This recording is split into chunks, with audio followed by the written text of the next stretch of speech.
Hello everyone, magandang gabi po sa lahat. Ito po muli si Melvin at welcome po ulit kayo sa aking YouTube channel. Hindi pa ba dumating ang iyong national ID? O yung iba naman ay nawawala na ang kanilang ID? Katulad sa akin guys, hanggang ngayon hindi pa dumating ang aking national ID.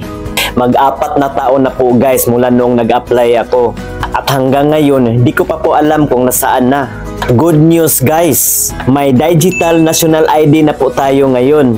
At pwede na nating i-download ito sa isang website na binigay ng PSE. At yan ang ituturo ko sa inyo ngayon kung paano i-download for today's video. Kaya bago ko po sisimulan, sa mga bagong pasok pa lang po sa aking YouTube channel at kung hindi ka pa nakasubscribe sa aking channel, pakiclick mo na yung subscribe button na nasa baba at pakihit ng notification bell para ma-notify po kayo sa tuwing may bago na naman akong mga tutorial video na i-upload sa aking channel. Maraming salamat po.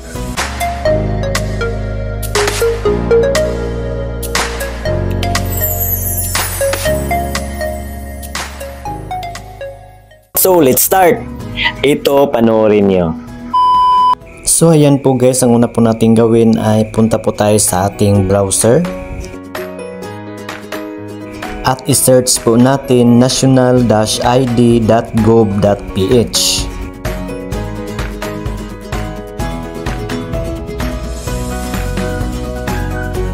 And then, i-click natin itong proceed. And then, ilagay po natin ang ating personal information. Kailangang mag-match po ang information na ilagay natin dito at ng information na nilagay natin sa pag-fill up ng form dati sa pag-apply pa lang natin. Tulad po ng ating pangalan or first name, ang ating middle name at ang ating apelyido or last name at ang ating date of birth. At itong suffix guys, kung junior ba kayo, senior, the second, the third, or the fourth, or etc. Pero kung walang suffix guys, skip lang natin ito.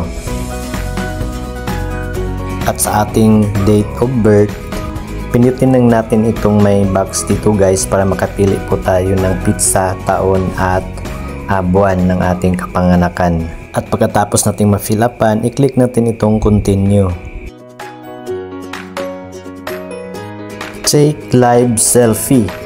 So mag-selfie po tayo guys. Sundin lang natin itong mga instruction dito. So bawal ang sobrang malayo. Bawal din po ang nakasuot ng sombrero at ang nakasuot ng eyeglass. So kapag ready na po tayo, i-click lang natin itong start liveness. And then click lang natin itong allow. At automatic po siyang magka-capture guys ha. Sundin nyo lang po ang mag-pop up na instructions dyan po sa screen.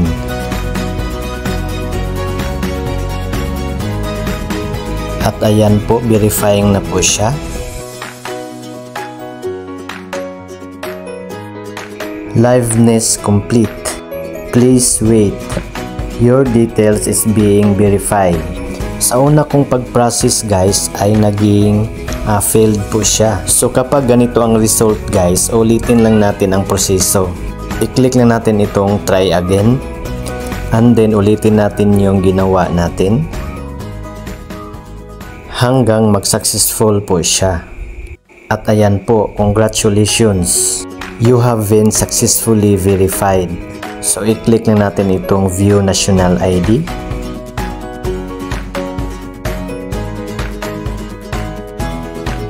So ito na po guys ang aking national ID.